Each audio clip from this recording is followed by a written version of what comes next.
Hi. Hi. Well, this is a bit of a tough one, really. I've been basically diagnosed with a uterine myoma, so like a benign tumor. Mm-hmm. And this was 2 years ago, more or less about the same time that I encountered you. Mm-hmm. And I've been doing a lot of emotional healing. I actually stopped working, which was a very stressful job, which I was giving a lot to a lot of people and not really to myself.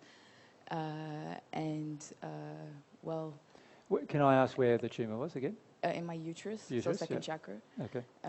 Yeah, and at the moment, this is a curious thing has been happening where I get a lot of spasms in my neck, and it sort of feels like energy is being like released upwards.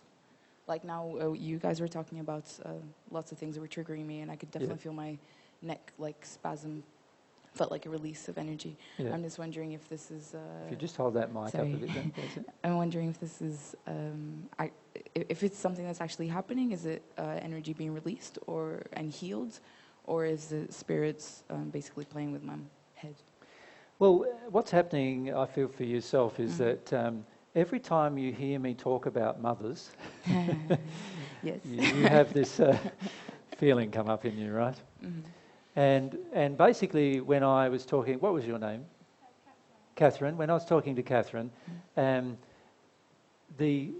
there was feelings of acknowledgement coming up in you about how you've been treated by your mother. Mm-hmm. And this, of course, whenever we have these feelings of acknowledgement, there is a release of some energy. I suggest to you, though, that it's not a huge amount of energy, because there is a lot of things for you to process about mother, right? Now, can I put out to most of us, for most of us, a lot of our injuries are related to our mothers for very logical reasons, actually. One reason is that many of our mothers spend a lot more time with us than our fathers. Yeah. And as a result of that, whatever emotional injuries our mothers do have an effect. If we just take down that mic, it's that one there that's causing that. Whatever the emotional injury is, with our mothers, whenever I speak of it, because I'm acknowledging it, that it exists, and I'm allowing you to even think of it, whereas the majority of people don't want you to even do that, there is a release of the emotion, some of the emotion itself. But there is going to be a lot of emotional work that needs to be done for many people about their mothers. In fact, as I'm saying, a lot more than their fathers, no matter what anybody thinks. And it's basically because our mothers spend probably 80% or more of the time during our formative years with us than our fathers do in current society.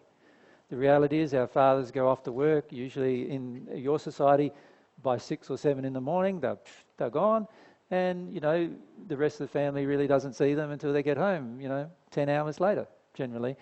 And then, they want to tune out and zone out, the fathers do generally, because of the feeling tired or whatever it is.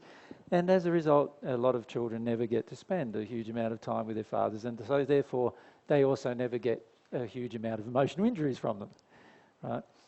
And for many, aside from the feelings of being neglected and unwanted and unloved, they're the general ones that many feel with their fathers.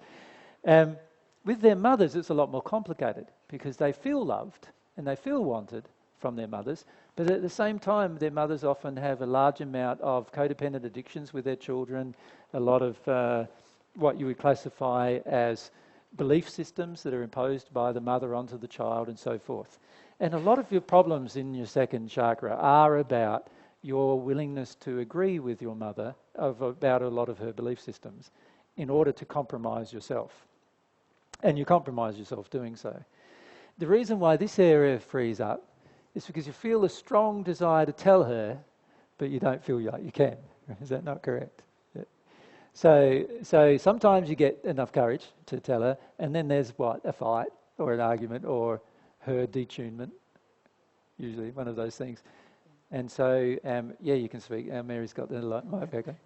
Yeah, generally. Just hold it a bit up. I thought it was very positive because I did go back to live with my mom at this time. Yeah. And I've been seeing loads of really positive changes in her as well as the rest of the family because I've been doing so much work on myself. And I course. thought that was very positive. Yeah. And generally what happens, if it's something that she's not ready to deal with, she'll just get very angry at me, and I'll tell her that that's not appropriate, and I'll remove myself from the situation. Yeah.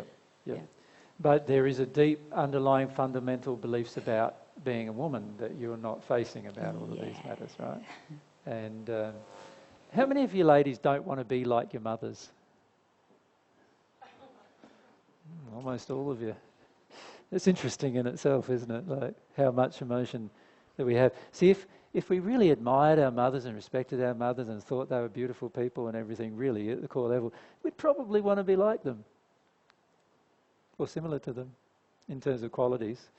So the fact that majority of us don't is probably an indication that there's quite a lot of stuff we need to do with our mothers. So. Uterus type of problems related to your womanhood, if I can call it that. And these kind of problems often are deeply related to how you see women. And this, of course, is related to how you see your mother in many cases. And if there's tumours resulting, are they cancerous in nature or are they just benign?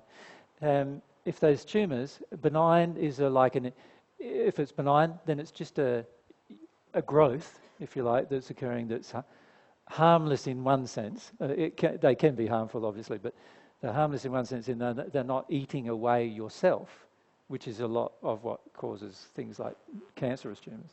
But rather, they are a growth that's indicating to you that there's something wrong in the way you see your own womanhood and how you display it. So I would look in those directions. Yeah. But focus on this relationship with your mother more. Yeah. Because every time I spoke with your... are you friends? No? Never met each other before?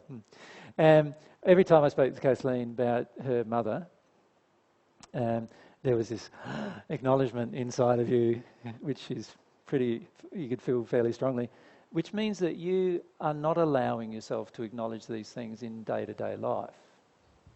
So I would suggest to you that you need to allow yourself to see the truth about your mother more than you have done so far. It is correct, though, that what you say is correct, that the more you work on yourself, the more things around you change. And people do respond differently. But the main reason why she's responding differently is because she's feeling less rage from you. So that's the main reason why she's responding differently. It's not because of necessarily anything that she's personally dealt with. Thank you. Anyway, it's